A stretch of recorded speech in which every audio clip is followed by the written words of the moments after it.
The vast mansion on the edge of the hill stood cold and quiet, its glass walls reflecting a sky heavy with clouds.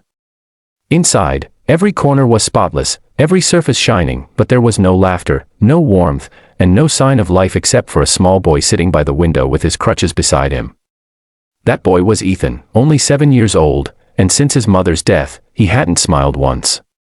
His father, Alexander Grant, was one of the richest men in the city, a powerful, polished CEO whose name was printed on skyscrapers and newspapers alike. But for all his success, Alexander was losing the one thing that mattered most, his son. He didn't know how to reach Ethan anymore. The boy barely spoke, barely ate, and spent most of his time staring out at the garden where his mother used to play with him. Doctors, therapists, and specialists had come and gone, all promising to help Ethan heal. None had succeeded. So Alexander did what he did best. He worked harder, buried himself in business, and convinced himself that time would fix everything. He hired the most expensive staff to take care of his son, thinking money could buy peace. But Ethan stayed the same, silent, distant, and lost. When the latest nanny quit, Alexander's assistant arranged for a temporary caretaker until another professional could be found. That caretaker was Lila, a young woman from a small town, with no fancy degrees or certifications, just a kind heart and determination to help. She arrived quietly one rainy morning, dressed simply but with warmth in her eyes that made even the butler pause. The staff whispered among themselves that she wouldn't last a week. After all, the boy never spoke to anyone. But Lila wasn't afraid of silence. Her first morning in the mansion, she found Ethan sitting on the floor of his playroom, surrounded by untouched toys. "Hi," she said softly, kneeling down beside him. No response.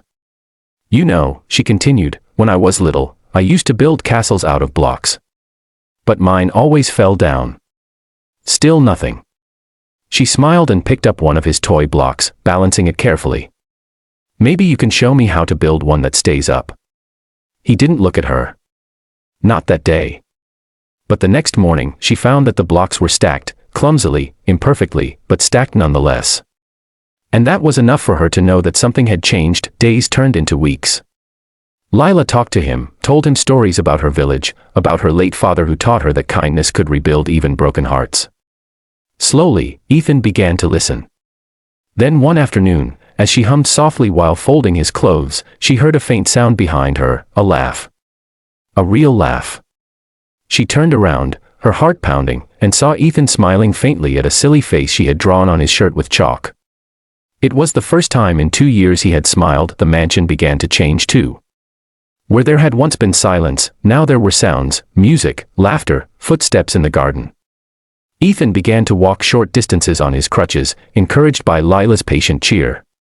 The other staff noticed and whispered that it was like watching spring return after a long winter. But none of this reached Alexander. He was always away, traveling for meetings, closing deals, sending money home, but never his presence.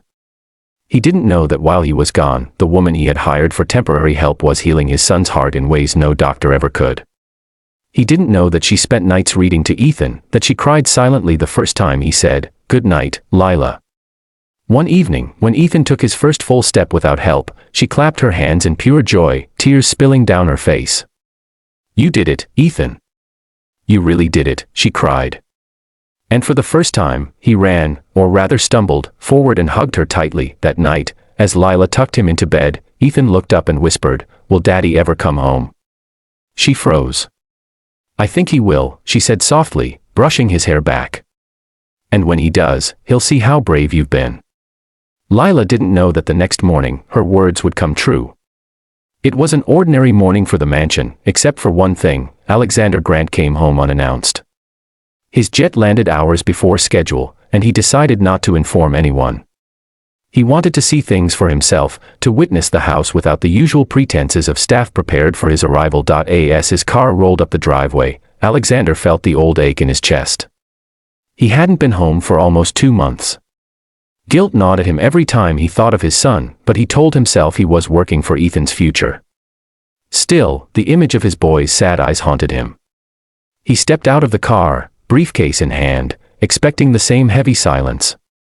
But what he heard instead made him stop in his tracks. Laughter. He blinked, thinking he imagined it. But no, it was clear, light, and real.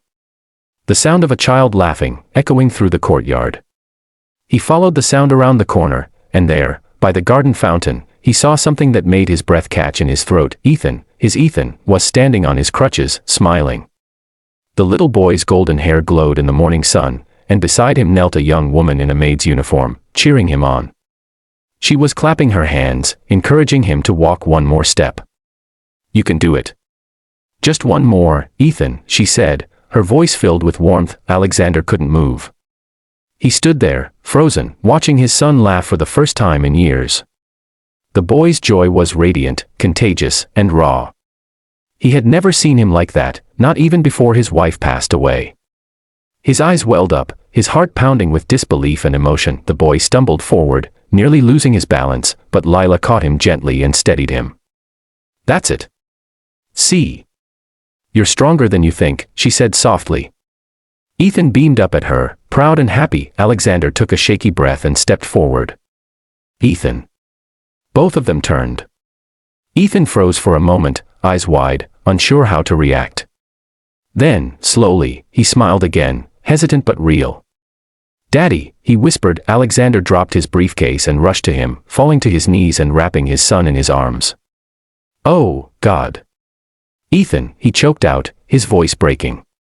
"You're smiling, you're really smiling." The boy laughed softly. "Lila helped me, Daddy. She made me brave." Alexander looked up at Lila, his vision blurred with tears. She stood there, her eyes glistening, a shy smile on her lips. For the first time in years, Alexander didn't see a maid, he saw the person who had done what no one else could. "Thank you," he whispered. "You did what money, doctors, and I never could." Lila shook her head gently. He just needed someone to believe in him again. That night, the mansion was no longer silent. They had dinner together for the first time as a family. Ethan talked more than Alexander had ever heard him talk before, about the stories Lila told, about the games they played, about his dreams of walking without crutches one day. Alexander listened, smiling through tears. Later, after putting Ethan to bed, Alexander found Lila in the garden, looking at the stars. "You've changed my son's life," he said softly. "And you've changed mine too." She turned to him, startled. "I only did what anyone with a heart would do." He smiled sadly. "No, you did what I should have done. You reminded him how to smile. And you reminded me what truly matters." From that day on, Alexander didn't travel as often. He spent mornings walking with Ethan, evenings reading together, and every night thanking Lila silently for bringing his son, and himself, back to life. Months later, when Ethan finally took his first unaided step, Alexander wept openly, holding his son close while Lila watched with tears in her eyes. The once lonely mansion was now filled with laughter, love, and light. And sometimes, when Alexander watched Lila and Ethan together, he realized something profound, that the richest man in the world wasn't the one with the biggest company, but the one whose family had learned to smile again. And as the final scene fades, a gentle narrator's voice says, "Sometimes, miracles don't come from wealth or power, they come from kindness, patience, and love."